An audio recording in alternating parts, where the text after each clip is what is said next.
अध्ययन संपुट धोरण 1 गणित द्वितीय सत्र 11मो एकम है केटली वखत। आ एकम में आपणे शुं शीखववानुं छे तो प्रगतिनी नोंध वांची लेशुं एटले आपणे ध्यानमां आवी जशे। सरस मजानुं मेळानुं चित्र आपेलुं छे। समूह कार्यनी अंदर प्रश्नो पूछवाना छे। पाछळ जे प्रश्न आपेला छे ते पूछवाना छे कि मोटा चकडोळमां केटला झूला छे। आ मोटुं चकडोळ छे तो केटला झूला छे? 1 2 3 4 5 અને 6। बीजो प्रश्न है मोटा चकडोळना एक झूलामां केटला माणसो छे? 1 2 3 અને 4। मोटा चकडोळना 3 झूलामां केटला माणसो छे?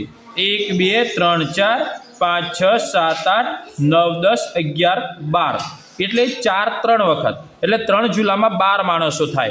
आ रीते आपणे प्रश्नोत्तरी करवानी छे। અહીં 4 रिक्षानुं चित्र आपेલું છે। एक रिक्षाना 3 પૈડા। आ રીનાના મનમાં પ્રશ્ન થાય છે એક रिक्षाને કેટલા પૈડા હશે? 3। ભલે અહીંયા દેખાતા નથી પણ કેટલા પૈડા હોય? એક रिक्षाના 3 પૈડા હોય। તો 4 रिક્ષા છે તો કુલ કેટલા પૈડા? તો રીના ચારે रिक्षाના પૈડાનો સરવાળો કરે છે। તો એક रिक्षाને કેટલા પૈડા? 3। બીજી रिक्षाને કેટલા પૈડા? 3। ત્રીજી रिक्षाને 3 અને ચોથી रिक्षाને 3। 3 કેટલી વખતે છે? 4 વખતે। તો 12 પૈડા થાય। आ आखा ज एकमना विद्यार्थीओने पुनरावर्ती सरवाळो एटले के गुणाकारनी संकल्पना आपणे शीखववानी छे। तो 3 + 3 + 3 + 3 एटले पुनरावर्ती सरवाळो थयो। 3 4 वखत करीए तो 12 जवाब आवशे।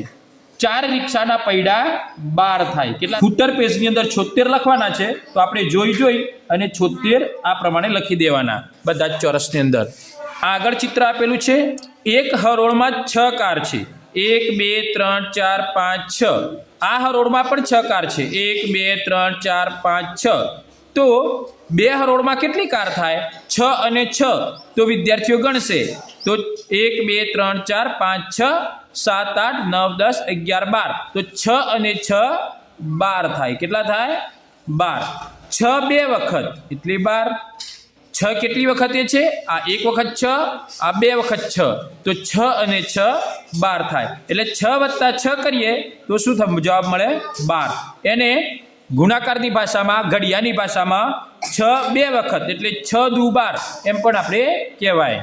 એક વિભાગમાં 2 મોટરસાઇકલ તો આવા 5 વિભાગમાં કેટલી મોટરસાઇકલ થાય? તો 5 વિભાગમાં કેટલી થશે? તો 2 + 2 + 2 + 2 + 2। तो 1 2 3 4 5 6 7 8 9 10। तो 10 मोटरसाइकल थशे। तो 2 5 वखत छे। 2 કેટલી વખતે છે? 5 વખત। 1 વખત 2 વખત 3 વખત 4 વખત 5 વખત। તો 2 5 વખત એટલે 10। તો એને પુનરાવર્તી સરવાળા તરીકે 2 + 2 + 2 + 2 + 2 તો 10 થાય। 2 + 2 + 2 + 2 + 2 पंचू 10। एक झूलामां કેટલા બાળકો બેઠા છે? 4। તો 4 આપણે ગણીશું 4 + 4 + 4 + 4 + 4 + 4। તો 4 કેટલી વખતે છે? 6 વખતે છે। તો આપણે સરવાળો કરીએ ગણી જોઈએ તો 1 2 3 4 5 6 7 8 9 10 11 12 13 14 15 16 17 18 19 20 21 22 23 24। तो 24 થાય। તો આ ચકડોળમાં એક સાથે 24 બાળકો બેસી શકે। 4 છંક 24। ચકડોળમાં બેઠા પછી બાળકોએ જલેબી ખાવાનું નક્કી કર્યું। જલેબીની એક ડીશમાં 3 જલેબી આવે છે। બાળકોએ 6 ડીશ જલેબી મંગાવી। એક ડીશમાં કેટલી જલેબી છે? 3। તો 6 ડીશો છે તો સરવાળો કરીશું આપણે તો 3 + 3 + 3 + 3 + 3 + 3 3 3 3 કેટલી વખતે છે? 6 વખતે છે। તો સરવાળો કરીએ આપણે 1 2 3 4 5 6 7 8 9 10 11 12 13 14 15 16 17 18। તો 18 થાય। 6 વખત 3 18 આવે। તો 3 નો ઘડિયો 3 સુધી બોલીએ કે 3 નો ઘડિયો 6 સુધી બોલીએ? જવાબ સરખો જ આવે। 6 એકા 6, 6 દુ 12, 6 તરી 18। તો 18 જલેબી થાય।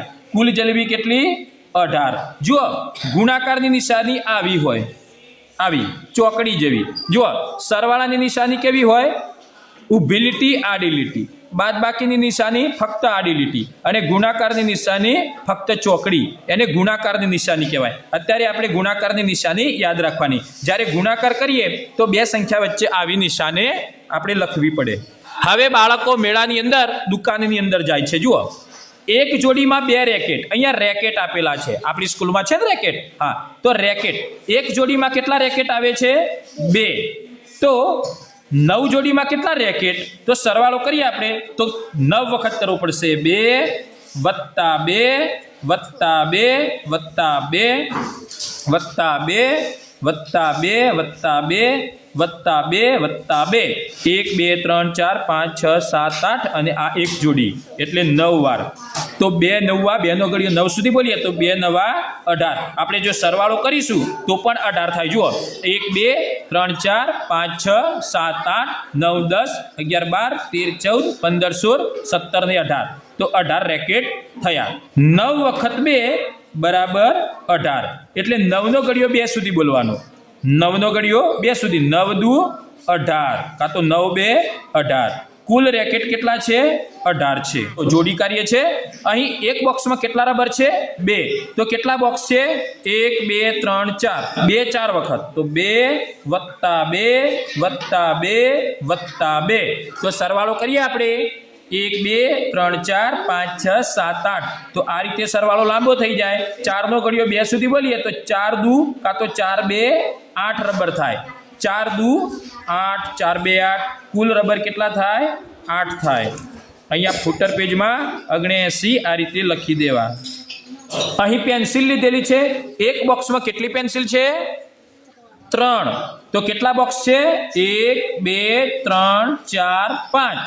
તો 3 5 વખતે 3 વત્તા 3 વત્તા 3 વત્તા 3 વત્તા 3. ગણીએ આપણે 1 2 3 4 5 6 7 8 9 10 11 12 13 14 15. તો 15 પેન્સિલ થાય. અહીં નીચે જુઓ, 5 વખત 3. 3 કેટલી વખતે? 5 વખતે. ગુણાકાર સ્વરૂપે લખેલું છે. જુઓ, ઘડિયા સ્વરૂપે અહીંયા ગુણાકાર સ્વરૂપે લખ્યું છે. 5 ગુણ્યા 3 અને આ રીતે વંચાય.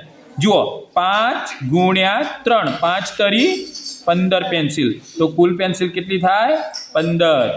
જુઓ, અહીં સફરજન લીધેલા છે. એક બાસ્કેટની અંદર કેટલા સફરજન છે? 1 2 3 4. તો એક બાસ્કેટમાં 4 સફરજન છે. તો 4 વત્તા બીજી બાસ્કેટમાં 4, ત્રીજી બાસ્કેટમાં 4. તો 4 3 વખતે. તો 4 વત્તા 4 વત્તા 4 ગણીશું તો કેટલા થાય? 1 2 3 4 5 6 7 8 9 10 11 12 સફરજન. તેને ગુણાકાર સ્વરૂપે આપણે લખવા જઈએ તો 3 વખત 4 છે. એક વખતે, 2 વખતે, 3 વખતે. 3 વખત 4 છે. તો 3 વખતે 4 તો 12 સફરજન. ગુણાકાર સ્વરૂપે 3 ગુણ્યા 4 3 ચોક 12. કુલ સફરજન કેટલા થશે? 12. રિક્ષાના પૈડાની ગણતરી કરો. 3 રિક્ષાઓ આપેલી છે. એક રિક્ષાના પૈડા આપેલા છે 3, બીજી રિક્ષાના 3 અને ત્રીજી રિક્ષાના 3. તો 3 વત્તા 3 વત્તા 3. તો 3 4 5 6 7 8 9. તો 9 પૈડા થશે. 3 વખત 3. 3 નો ગુણાકાર 3 સાથે કરવાનો. 3 નો ઘડિયો 3 સુધી બોલવાનો. 3 તરી 9 કાં તો 3 તરી 3 3 9. 3 ગુણ્યા 3 કરીએ તો 9 થાય. તો 3 રિક્ષાના કુલ પૈડા થઈ જાય 9. ચપ્પલની ગણતરી કરો. એક જોડીમાં કેટલા ચપ્પલ છે? 2. કેટલી જોડી છે? 1 2 3 4 5 6. તો એક બોક્સની અંદર આપણે 2 લખીશું. 2 વત્તા 2 વત્તા 2 વત્તા 2 વત્તા 2 વત્તા 2. 2 6 વખતે. કુલ ચંપલ ગણીશું આપણે તો 1 2 3 4 5 6 7 8 9 10 11 12 થશે. તો 6 વખત 2. તો 6 વખત 2 ગણીએ તો 12 થાય. એને ગુણાકાર સ્વરૂપે 6 ગુણ્યા 2 લખાય. 6 દુ 12 કાં તો 6 2 12. ચપ્પલની કુલ સંખ્યા થાય 12. ગાડીના પૈડાની ગણતરી કરો. એક ગાડીને કેટલા પૈડા હશે ભાઈ? અહીંયા ભલે એક બાજુથી આપણને બાજુમાંથી 2 જ દેખાય પણ ગાડીને 4 પૈડા હોય. તો 4 વત્તા 4 વત્તા 4 વત્તા 4. જુઓ, આ ગાડીના 4 પૈડા, આ ગાડીના 4 પૈડા, આ ગાડીના 4 પૈડા, આ ગાડીના 4 પૈડા. તો 4 વત્તા 4 વત્તા 4 વત્તા 4. 4 વખતે સરવાળો કરીશું આપણે. 1 2 3 4 5 6 7 8 9 10 11 12 13 14 15 16. તો 16 જવાબ આવશે. તો 4 વખત 4 તો 16 ગુણાકાર સ્વરૂપે 4 ગુણ્યા 4 થાય 4 વખતે તો 4 ચોક 16 4 ગુણ્યા 4 કરીએ તો 16 4 ચોક 16 એમ પણ બોલી શકાય 4 4 16 એમ પણ બોલી શકીએ તો 4 ગાડીના કુલ પૈડા 16 થાય। હાથની આંગળીની ગણતરી કરો। એક હાથમાં કેટલા આંગળા છે? 5 અંગૂઠા સાથે તો 5 5 5 5 5 5 5 વખતે તો 5 + 5 + 5 + 5 + 5 તો 5 5 વખતે સરવાળો ગણીશું બધી આંગળીઓ ગણીશું તો 25 થશે।